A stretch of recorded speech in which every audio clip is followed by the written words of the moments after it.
Alors aujourd'hui, je voulais te parler des erreurs que j'ai faites en débutant la musculation.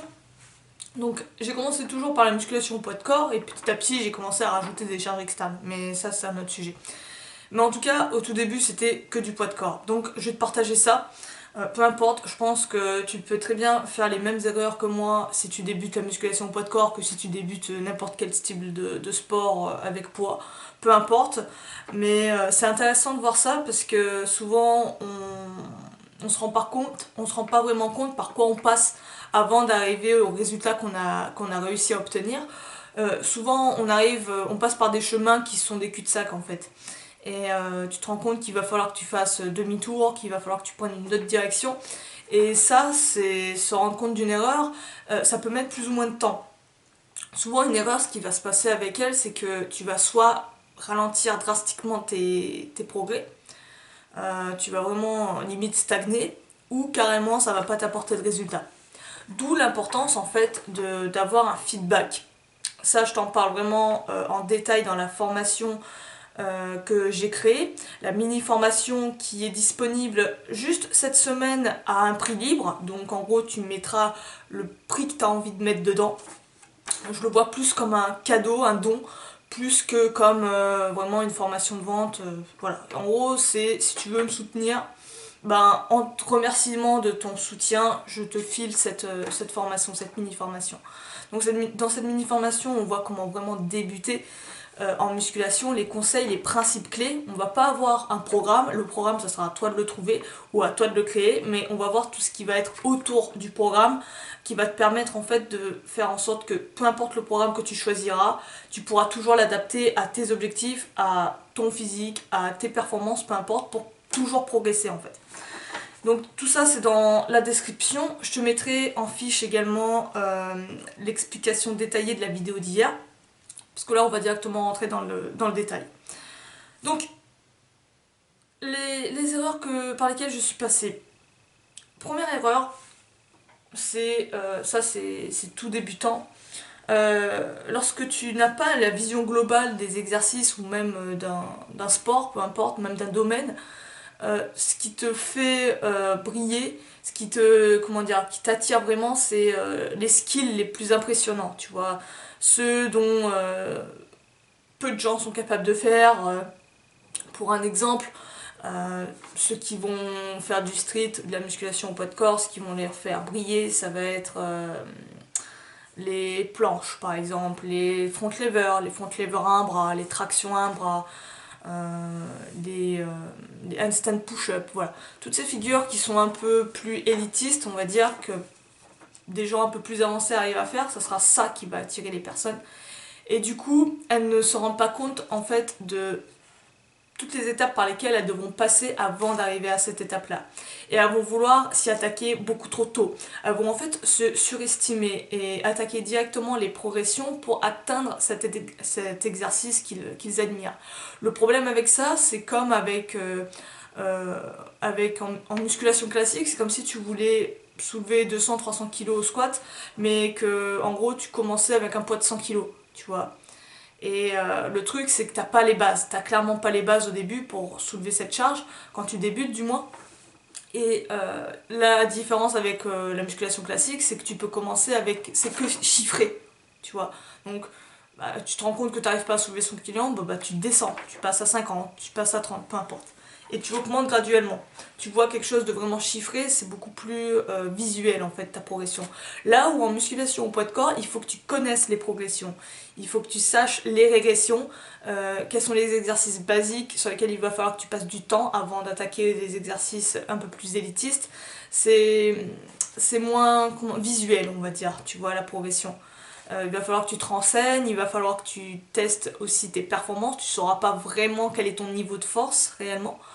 Tout ça, ça demande de l'apprentissage, ça demande de l'investissement et de l'expérimentation. Et d'où le fait que tu vas passer par des erreurs. Donc, la plus grosse erreur pour moi, c'est de vouloir de se surestimer et de considérer que ouais, vas-y, je m'attaque tout de suite aux progressions qui sont les plus proches de l'exercice que je désire faire.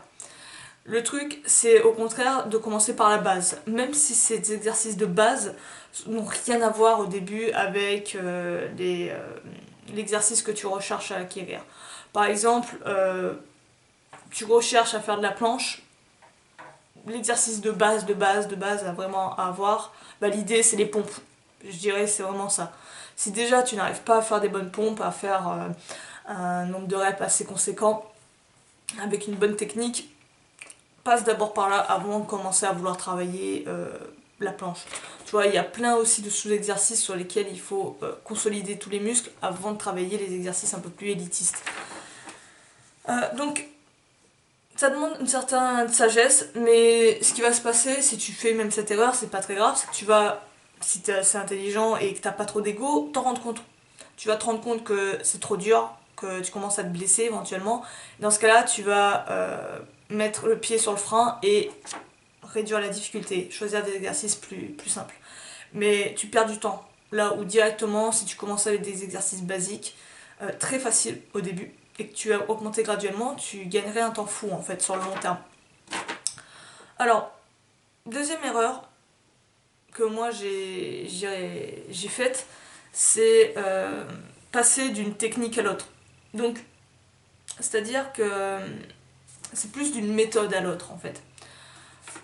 Par exemple, quand tu commences la musculation, tu as différentes méthodes d'entraînement. Tu vois, tu vas avoir une méthode d'entraînement d'un tel, méthode d'un tel et tout. Et la grosse erreur que je faisais, c'est de passer d'une méthode à une autre, tu vois. Au lieu d'être régulier pendant un bon laps de temps dessus, sur cette méthode-là, souvent ce qui se passait, c'est que j'avais lu quelque chose sur une autre méthode, tout de suite, tu vois, elle m'attirait et je voulais tout de suite la mettre en pratique, alors que j'étais déjà sur une première méthode. Ça, c'est une grosse erreur, tout simplement parce que pour qu'une méthode fonctionne, il faut un certain laps de temps, lui laisser un certain nombre de temps pour avoir des effets. Et si t'es pas constant, en fait, si t'as pas une certaine routine pendant un bon moment, tu verras pas les résultats. Tu vas juste sauter comme ça, divaguer d'une méthode à une autre en fait. Et tu verras pas de résultats, tu sauras pas en plus ce qui fonctionne vraiment sur toi parce que tu passes d'une méthode à une autre toutes les semaines. Et l'idée, c'est d'être constant. Alors oui, tu peux changer de méthode à un moment donné, je te dis pas de rester sur une méthode pendant toute ta vie, clairement pas, mais il faut que tu laisses un bon laps de temps sur cette méthode, tester vraiment cette méthode à fond, rester discipliné uniquement sur ça, être rigoureux. Et après, si tu as envie de tester d'autres méthodes, tu les mets de côté, tu les notes et tu les testes au bout de, je sais pas moi, je dirais pour vraiment laisser du temps à une méthode, 2 mois, 3 mois, tu vois. 2 mois, 3 mois, tu vois. Si ça marche, bon bah pourquoi arrêter, tu continues. Si au contraire tu vois qu'il peut y avoir des stagnations, qu'il y a des choses qui te conviennent peut-être plus par rapport à tes objectifs et tout, bah à ce moment-là tu changes. Mais laisse une chance au programme avant de passer à d'autres trucs. Et le fait d'être constant aide énormément à progresser. Ça te permet vraiment de laisser ton corps s'adapter aux exercices, de te voir évoluer. C'est quelque chose de très important, être constant dans ses entraînements. C'est-à-dire répéter les exercices, répéter le nombre de séries, etc. Répéter la routine, tu vois. Ça, c'est important pour évoluer et pour te voir évoluer. Ensuite, troisième erreur que j'ai faite, c'est négliger la bouffe et le sommeil. Je vais les mettre ensemble. Donc, négliger la bouffe, c'est-à-dire qu'au début, à la limite, pour débuter, c'est pas un souci, mais je trouve que j'ai laissé la bouffe de côté pendant trop longtemps. Donc, pendant ce moment, ma bouffe, je l'ai laissée de côté. Non pas que je bouffais n'importe quoi, mais c'est plus en totem calorique. Je mangeais pas assez.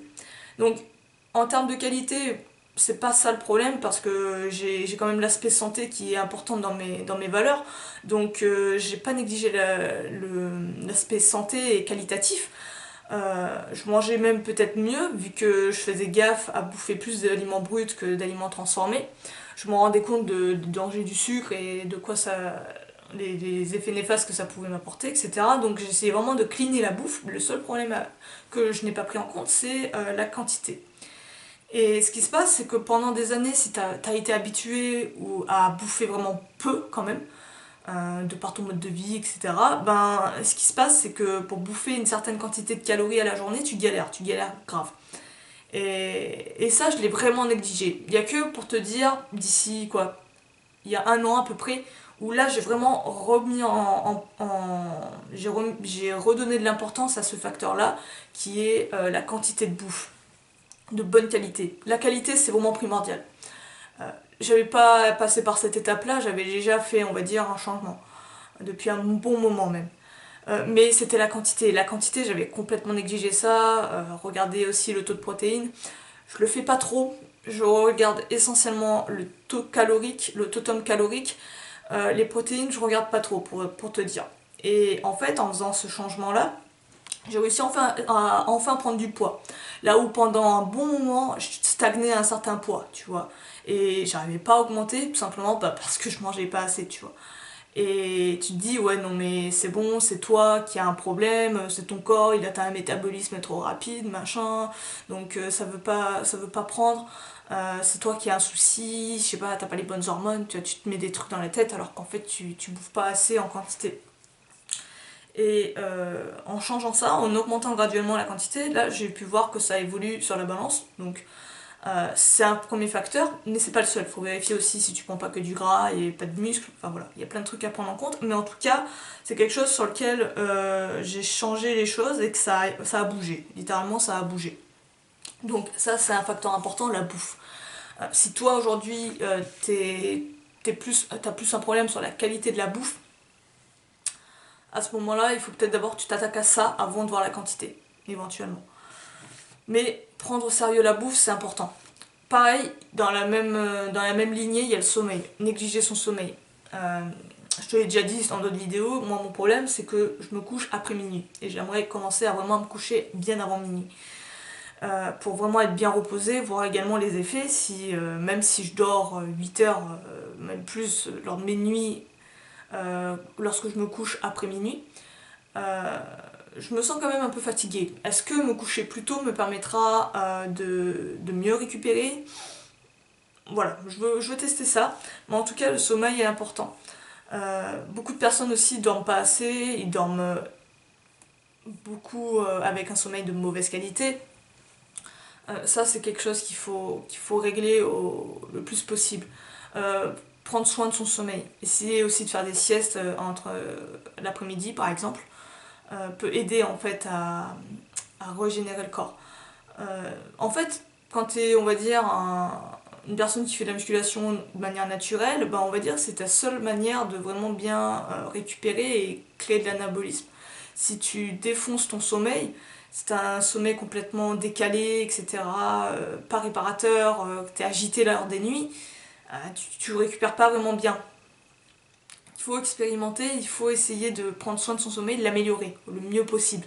Augmenter la qualité et éventuellement le nombre d'heures, ça dépend aussi de chaque personne. Je vais pas te dire qu'il y a un certain nombre d'heures qu'il faut que tu dormes parce que ça dépend vraiment de beaucoup de personnes. Il y en a qui sont des petits dormeurs, d'autres des grands dormeurs. Et ça, il n'y a que toi qui peux le savoir, tu peux le tester. Le petit tips pour savoir si tu as bien dormi, c'est est-ce que quand tu te lèves, tu es en forme, t'es réveillé, tu vois, ou est-ce que tu es encore fracassé, tu es encore fatigué.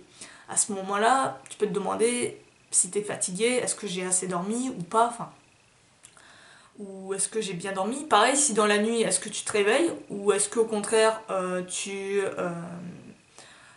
as fait une nuit mais d'un coup, c'est-à-dire sans te réveiller une seule fois. Ça te permet de savoir si tu as un sommeil de qualité. Mais en gros, il faut prendre ça en compte. Ensuite, euh, une autre erreur que je faisais régulièrement, que je fais encore des fois aussi maintenant, c'est décaler les entraînements. C'est-à-dire que dans un sens, c'est pas une erreur, mais dans un sens, j'aimerais quand même me discipliner là-dessus. C'est-à-dire qu'en gros, tu prévois de faire un entraînement, t'es surbooké, t'es surchargé, t'as plein de trucs à faire et finalement tu te dis bon bah allez, c'est pas grave, je prends un jour de repos et je le repousse au lendemain, tu vois. Donc c'est de la procrastination tout bêtement. Quand tu le fais sérieusement, c'est-à-dire que le lendemain tu vas le faire vraiment ton entraînement, donc pas de souci avec ça. Mais le truc c'est quand ça se répète, tu vois, et moi perso j'ai peur de rentrer dans ce cercle vicieux où en fait tu vas commencer à vraiment procrastiner et à mettre vraiment limite décaler de plus en plus tes entraînements.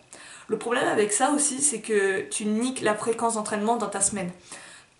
Admettons que tu avais prévu de faire 3 séances ou 4 séances par semaine, bah là tu en feras peut-être que 2, tu vois, au lieu de 3 ou 4, voire 5, si tu avais peut-être prévu d'en faire 5, tu en feras beaucoup moins dans la semaine.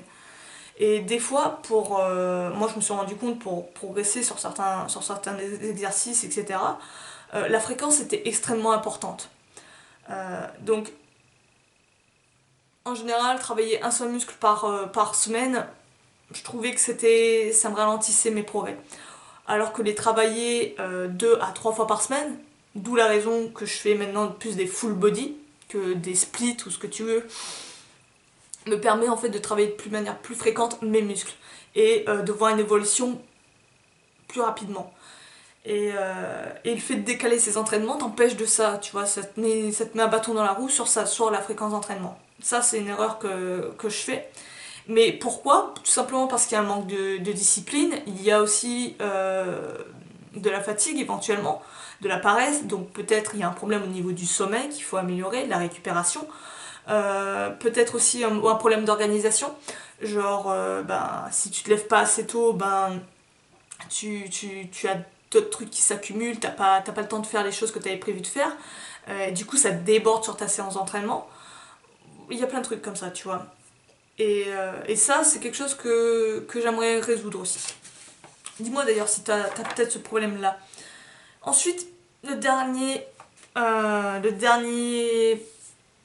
erreur sur laquelle j'ai pas mal bûché, c'était me fier qu'à un seul gourou.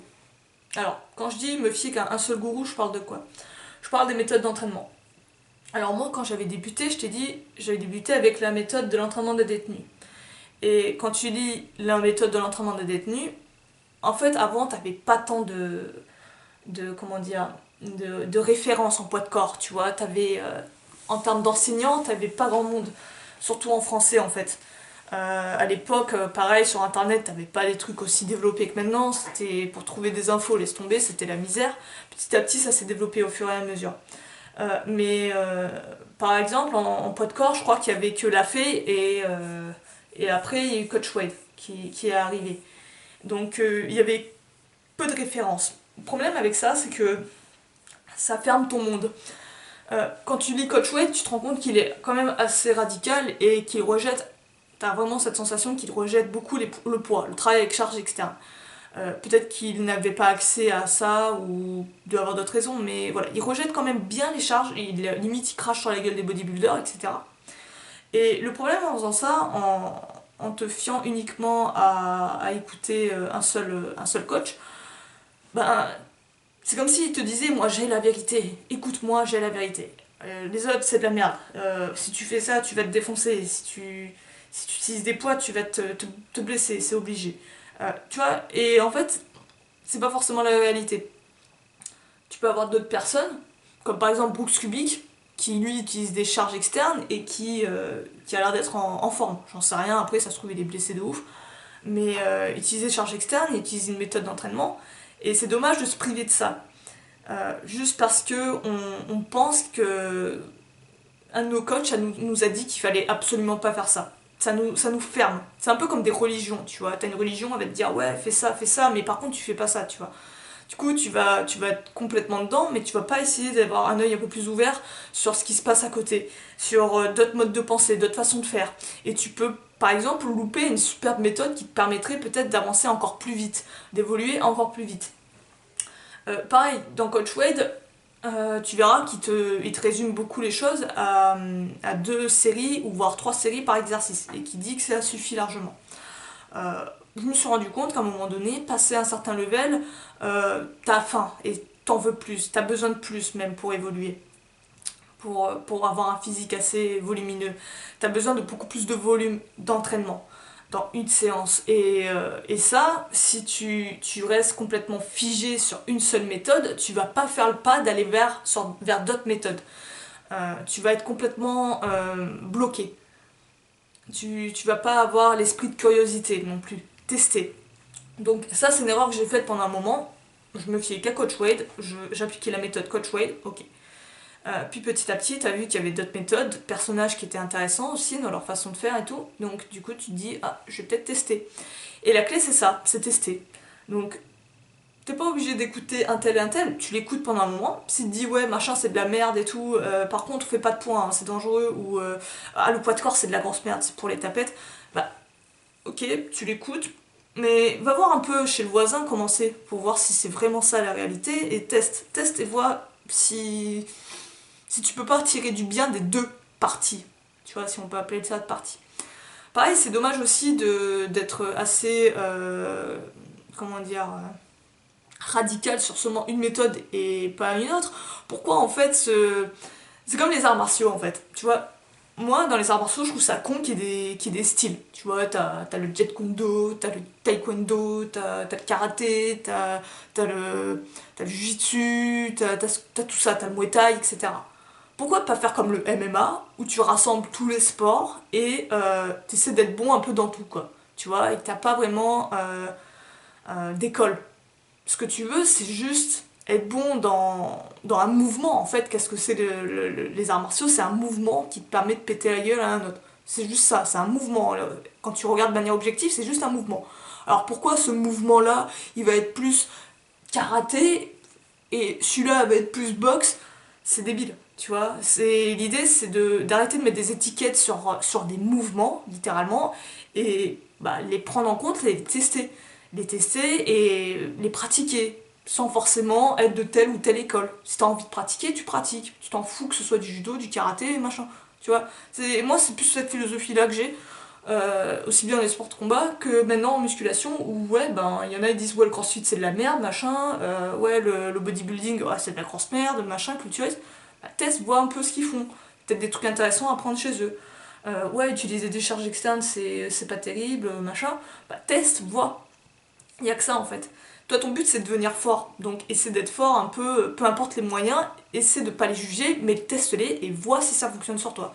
Peu importe la méthode, poids externe, élastique, euh, poids de corps, peu importe. Tu vois, après il y a des méthodes qui vont plus t'attirer que d'autres. Donc, je crois que je t'ai fait le tour. Je le répète, si toi tu veux aller en profondeur dans comment débuter la musculation, je te mets le lien en bas. Par contre, cette formation, je te préviens encore, c'est que disponible cette semaine. Après, elle sera enlevée, elle sera plus du tout disponible et elle est en plus à un prix libre. Donc prix libre, c'est-à-dire que tu mets le prix que tu as envie. Si tu as envie de mettre 1€, tu mets 1€, si tu as envie de mettre 20€, tu mets 20€. Vois ça vraiment comme plus un don, c'est-à-dire que tu soutiens la chaîne Kalos et Stenos, et en retour, en remerciement de ton don, ben, je te donne ceci, je te file un peu mes astuces, là où je pourrais pas les partager sur YouTube parce qu'elles sont beaucoup trop longues à expliquer et il y a beaucoup d'abonnés, ça leur casse un peu voilà, de regarder des vidéos trop longues. Donc moi je vais te laisser là-dessus. Si tu as des suggestions, des remarques et tout, fais-les moi savoir, ce sera avec plaisir que je t'écouterai. Je te dis à la prochaine, prends soin de toi, à plus.